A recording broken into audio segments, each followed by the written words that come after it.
Hi viewers, কেমন আছেন আপনারা? আজ আপনাদের সাথে ব্লগসতে থাকতেছে ডক্সিফাইলিন একটা ওষুধ নিয়ে। আপনার কাশ কেন কমে না? কাশি কমার জন্য কি করতে হবে? কাশিটা অনেকদিন হয়ে গেছে, বাট কাশিটা কিন্তু কমতেছে না। খুসখুস করে কাশি হয়। কাশি দিলেই কফ আসে না। আবার দেখা গেছে কাশি দিলে কফ আসে। কিন্তু আপনার কফটা যতই কাশি দেন ততই আসে। কিন্তু বুকের লাংস ক্লিয়ার হয় না। কেন এই সমস্যা? এই সমস্যা থেকে কিভাবে বের হবেন? আর বের হওয়ার জন্য কি পদ্ধতি অবলম্বন করতে হবে? আপনার কাশি আপনাকে পর্যাপ্ত পরিমাণ জ্বালায়। আর এই কাশির জন্য আপনি রাতেও ঘুমাতে পারেন না। কিন্তু কেন ঘুমাতে পারেন না? আর কাশি কেনই বা এত লেন্দি হচ্ছে? এই বিষয়টা নিয়ে আজকে নিমাই ব্লগসে থাকতেছে আপনাদের জন্য ডক্সিফাইলিন প্রিপারেশনের ২০০ মিলিগ্রামের একটা ট্যাবলেট নিয়ে। এই যে ডক্সিফাইলিন। এটা একটা পপুলার ফার্মাসিউটিক্যালস। তো নিমাই ব্লগস থেকে আপনাদের জন্য সর্বোচ্চ আপনাদের জন্য শুভকামনা রইলো। আর কথা না বাড়িয়ে আমি আমার টিপসে চলে আসতেছি। সেটা হচ্ছে আমাদের দেশে মানুষের পর্যাপ্ত পরিমাণ কাশি হয়। ধুলাবালি থেকে কাশি হয়। দেখা গেছে শীতে কাশি হয় বা বুকে ঠান্ডা লেগে কাশি হয়। অনেকে এইসব কাশির সমস্যার জন্য আমরা বক্ষব্যাধি বিভিন্ন হসপিটালে দৌড়াই। হ্যাঁ, অবশ্যই দরকার আছে। কারণ বক্ষব্যাধি হসপিটালে আপনার কাশির জন্য সবথেকে বেটার ট্রিটমেন্টটা থাকে। কিন্তু সেখানে যাওয়ার আগ মুহূর্ত যে প্রাইমারি স্টেজে যে ট্রিটমেন্টটা আপনি নিবেন, সেই ট্রিটমেন্টটা নিয়ে সামথিং একটা ট্যাবলেট নিয়ে আমি আপনাদের সাথে বলতেছি যে বলাটা হয়তো আপনাদের অনেকটা কাজে লেগে যাবে। তো ভিউয়ার্সরা যাদের এই ধরনের কাশিগুলো থাকে, অনেক দিন ধরে জমানো কাশি, অনেক দিন ধরে খুসখুসে কাশি বা গলার নিচে খক করে কিন্তু কফ আসে না। ভাই কেন কফ আসে না? কফ না আসার পিছের কিন্তু একটা অনেক বড় কারণ হচ্ছে কি জানেন? আপনি যদি স্মোক করে থাকেন মানে ধূমপান করে থাকেন, ধূমপান যারা করেন তারা বিশেষ করে কাশি সারাইতে পারবেন না। কারণ ধূমপান আপনার লিকোটিনের পরিমাণ বেশি থাকে আপনার লাংসে গিয়ে এগুলো একদম নষ্ট করে ফেলে। এবং ভিতরে লাংসে অনেক একটা কালচার জমে যায় ভিতরে। যার জন্য আপনার এই লাংস যখন পরিষ্কার হবে না, তখন আপনার কাশিও কমবে না।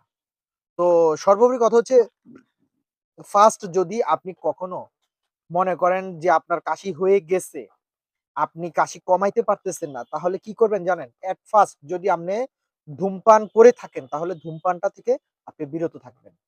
সিগারেট খাওয়া যেটাকে বলে আরকি, এটা থেকে আপনি বিরত থাকবেন। বিরত থাকলে মনে রাখবেন মিনিমাম 50% আপনার কাজ হয়ে গেছে। ধূমপান না করলে দেখবেন আপনার 50% কাশি সারার জন্য আপনার কাজ হয়ে গেছে। এরপরের বাকি রইল 50%। 50% এ কি করবেন? আপনি শীতকালে বিশেষ করে কাশির সমস্যাটা একটু বেশি থাকে। তো যারা ধূমপাই করেন, তারা বিশেষ করে কাশির সমস্যাটা বেশি ভোগেন। তো শীতকালে যেটা করবেন সেটা হচ্ছে আপনি আসলে সর্বদা সবসময় কুসুম গরম পানি খাবেন। কুসুম গরম পানির সাথে একটু লেবু মিক্স করে বা একটু মধু মিক্স করে খাবেন। আর যারা বিশেষ করে কাশি থামাইতে পারে না, তারা সাথে এই ডক্সিফাইলিন প্রিপারেশন এর এই যে ২০০ মিলিগ্রামের ডক্সিফাইলিন দেখেন ২০০ মিলিগ্রাম ডক্সিফাইলিন এটা পপুলার ফার্মাসিউটিক্যালস এর একটা ওষুধ। এটার নাম হলো ডক্সিফাইলি 200 মিলিগ্রাম। ডক্সিফাইলি 200 মিলিগ্রাম এই ওষুধটা। তো এই ওষুধটা বয়স ভেদে কিন্তু খায়।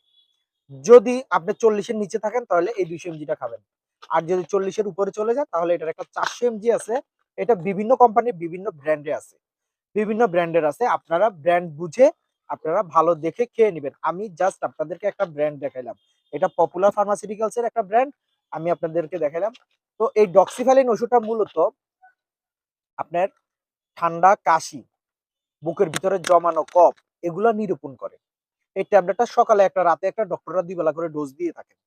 তো আপনারা চাইলে এটা অনায়াসে আপনারা খেতে পারেন। ডক্টর প্রেসক্রিপশন ছাড়াও আপনারা খেতে পারবেন। তবে ডক্টরের চিকিৎসকের পরামর্শ কিন্তু মাস্ট বি আবশ্যক।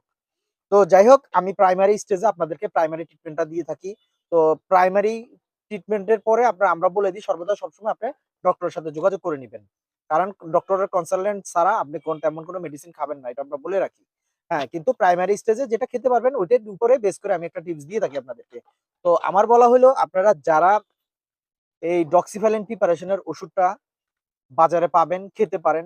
এটা বিভিন্ন কোম্পানির ভালো ভালো ব্র্যান্ডের, আরো ভালো ভালো ব্র্যান্ডের আছে। আপনারা চাইলে এটা কিনে ক্রয় করে বাজার থেকে খেয়ে নিবেন।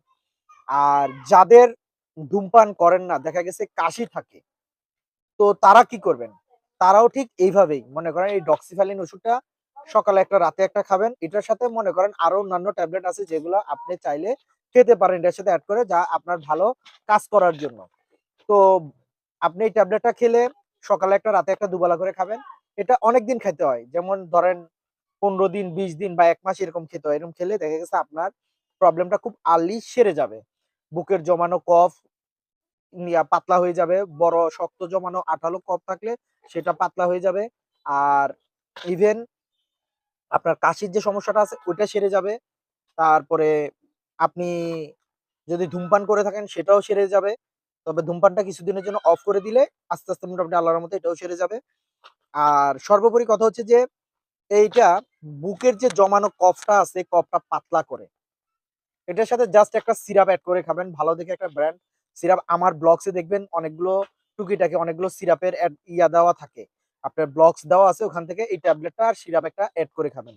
আর ট্যাবলেট গুলো অবশ্যই আপনার বয়স বেঁধে খাবেন। ৪০ বছর পর্যন্ত আপনি সকালে রাতে ২ বেলা করে ২০০ এমজি খাবেন। আর ৪০ বছরের উপরে গিয়ে ৪০০ এমজিটা ২ বেলা করে খাবেন। তবে এই ট্যাবলেটটার অনেক উপকার আছে যেটা খেলে আল্লাহর রহমতে আপনার অনেকটা মোটামুটি আপনি স্বাস্থ্য বিষয়ের উপরে আপনি মোটামুটি একটা সচেতন হিসেবে আমি বলবো আপনি ডক্সিফ্যালিনটা খেতে পারেন। এটা খেলে মোটামুটি আপনার বডি থেকে আপনার লাংসটা অনেকটা পরিষ্কার হয়ে যাবে। তারপরে আপনার কাশি অনেকটা কমে যাবে। তো সবকিছু মিলিয়ে আসলে এই ট্যাবলেটটা মোটামুটি একটা অসাম একটা ট্যাবলেট ডক্সিফ্যালিন। কাশির শুরুতে ডক্টররা দেখবেন ডক্সিফ্যালিন প্রিপারেশনের ওষুধ প্রত্যেকটা প্রেসক্রিপশনে কম আর বেশ শতকরা 90% প্রেসক্রিপশনে ডক্টররা সাজেস্ট করে থাকেন এই ওষুধগুলো। তো এই ওষুধগুলো এমন একটা ওষুধ ভাই, এটা সব রোগের শমশের। বিশেষ করে কাশির জন্য সব রোগের শমশের।